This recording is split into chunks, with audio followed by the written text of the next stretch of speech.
Why did you invite your mother, Ella, to our place without even consulting me? I questioned my husband, Carter. His response was, because if she continues to live in that house, my mom won't have enough space and she'll feel suffocated. When I inquired about how long Ella would be staying with us, Carter replied, I don't know, maybe until things settle down. I wanted to delve deeper into Carter's reasoning, but what disappointed me more was how overprotective he seemed toward his mother, almost like a mama's boy. I am Nura, 30 years old, working at a company. Carter and I have been married for 3 years. We do not have children yet, and both of us have full-time jobs.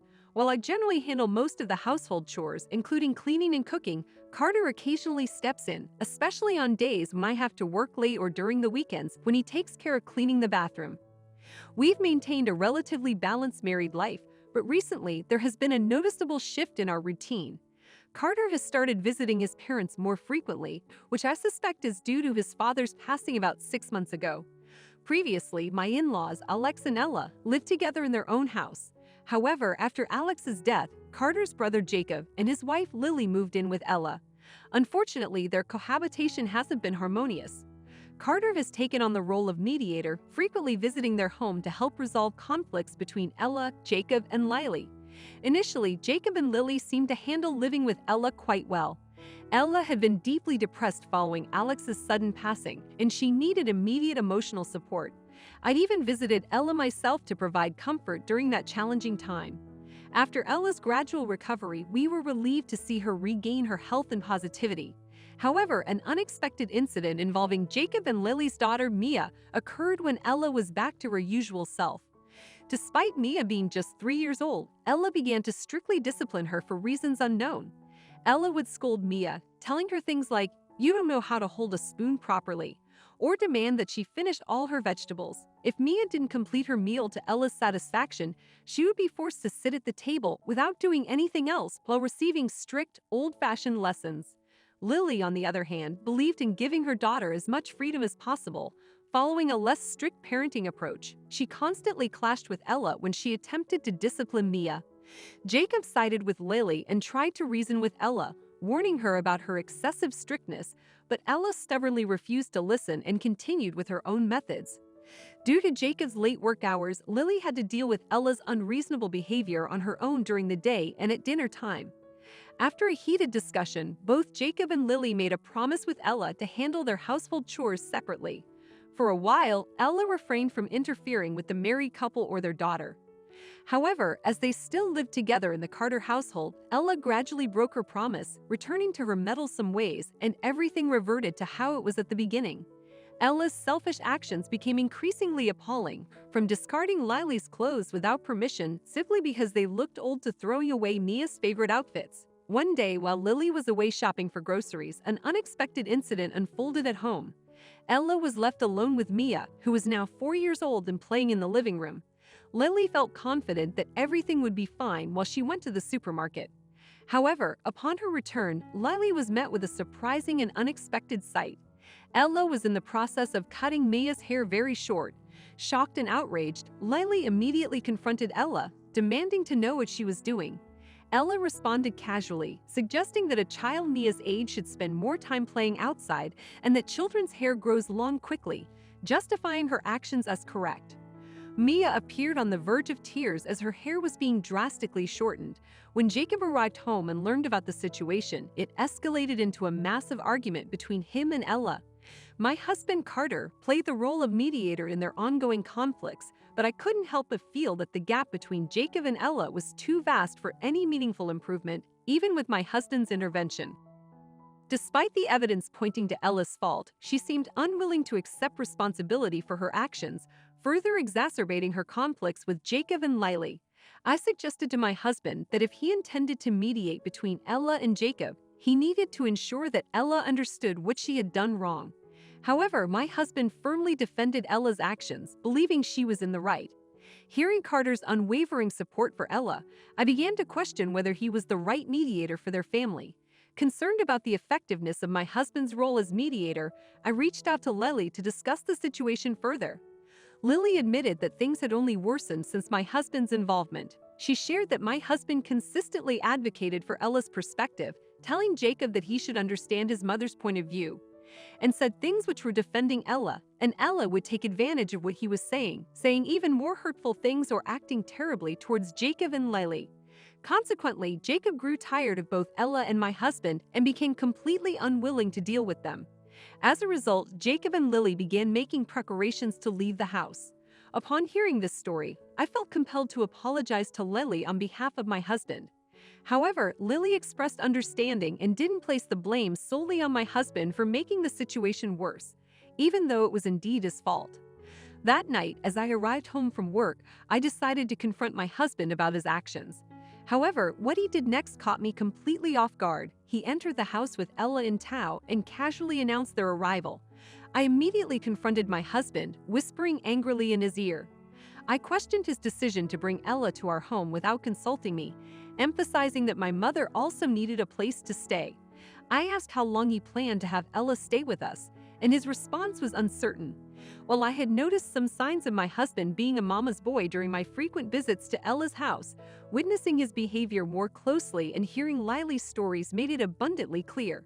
I was disappointed that he had brought Ella home without any discussion or consideration. I told my husband that we would need to discuss this further after work the next day and suggested meeting at a coffee shop. However, he didn't show up, and my attempts to contact him went unanswered. Frustrated, I eventually returned home. When I arrived home, I found my husband already there, happily sharing dinner with his mother. He greeted me warmly and praised Ella's fried chicken and pasta. I couldn't suppress my irritation and frustration. While Ella was briefly away in the bathroom, I seized the opportunity to question my husband. I reminded him that we had agreed to discuss his mother that day and asked why he hadn't shown up at the coffee shop. He casually explained that Ella had decided to make fried chicken and pasta, so he opted to stay home. Furthermore, he believed there wasn't much to discuss regarding his mother. I couldn't believe his dismissive attitude, as there was so much we needed to address, including Jacob and Lily's situation and how long Ella would be staying. Before I could continue, Ella returned from the bathroom, cutting our conversation short. A few days later, when I attempted to revisit the discussion with my husband, he seemed uninterested. It appeared that Ella had no plans to leave anytime soon, which only increased my irritation and frustration. These emotions began affecting my work and daily tasks, prompting me to take a day off from work. To alleviate my restlessness, I indulged in some shopping and visited a coffee shop I had been wanting to try. I returned home around 2 p.m., laid on the living room couch, and watched TV. Suddenly, the doorbell rang, and I was surprised to find a delivery man with several large cardboard boxes. I checked the invoice and discovered that they were all addressed to Ella, with my husband listed as the sender. It finally dawned on me. My husband intended to have Ella move in with us permanently.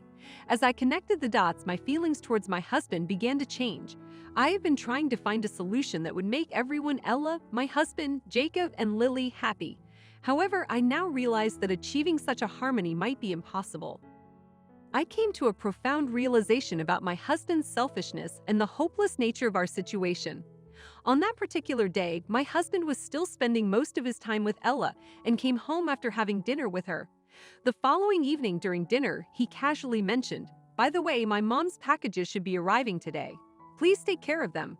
I calmly replied, "Oh, those packages." I returned them. My husband's reaction was far from calm. He became furious and demanded to know why. Exhausted and unwilling to engage in an argument, I simply stated, "I just don't approve of Ella living in this house." In response, my husband retorted angrily, "You've got to be kidding. If that's the case, then you better get out of here," spouting irrational statements. I had reached my breaking point and wanted nothing more to do with my husband, so I said, "Fine, I'm going back to my parents' house today," and left for work. As I left, my husband called out, "Don't ever come home again," a statement that made little sense, but I paid it no mind. I had grown indifferent to him and had no desire to communicate any longer. I spent the following days relaxing in my parents' house while making arrangements. During this time, my husband bombarded me with calls and messages, mostly asking for apologies and making selfish demands.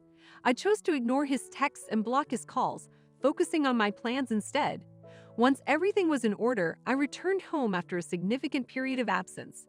My husband greeted me with a smug expression, saying, "So you came back because you're sorry?" I responded, "Yes, I'm sorry," but clarified that my apology was for the mistake of marrying someone as foolish as him.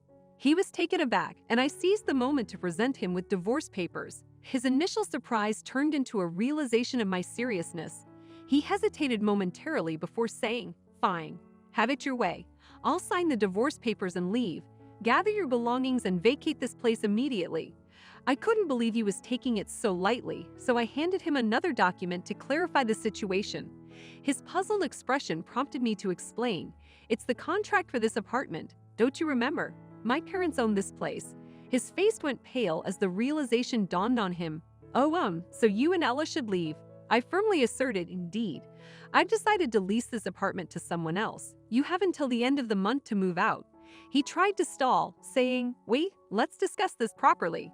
I retorted, "Discuss? You've been avoiding discussion all along, haven't you?" Finally comprehending the gravity of the situation, my husband reluctantly agreed. "Okay, just give me some time to pack." I reiterated, "Hurry up and go back to Ella's house with her." However, he revealed that Ella's house had been put up for sale, and Jacob and Lily had already moved out. Ella and my ex-husband had decided to use the sale proceeds for her retirement funds and live in our apartment. I was dumbfounded by their foolish decision but insisted that they leave promptly. "If you won't leave, I'll call the police." My husband looked defeated, and I ignored him as I packed my bags and left the house. Afterward, I learned that my ex-husband and Ella had rented a less expensive apartment but were struggling financially. Ella's complaints made my ex-husband constantly irritated and frustrated. Jacob and Lily moved to the countryside and enjoyed a peaceful life surrounded by nature. As for me, I relished my solo life in a single-person apartment. I recently adopted a cat as my companion, finding solace and joy in its company after work. After all that had happened, I decided to take a break from romantic relationships and focus on enjoying life with my feline friend.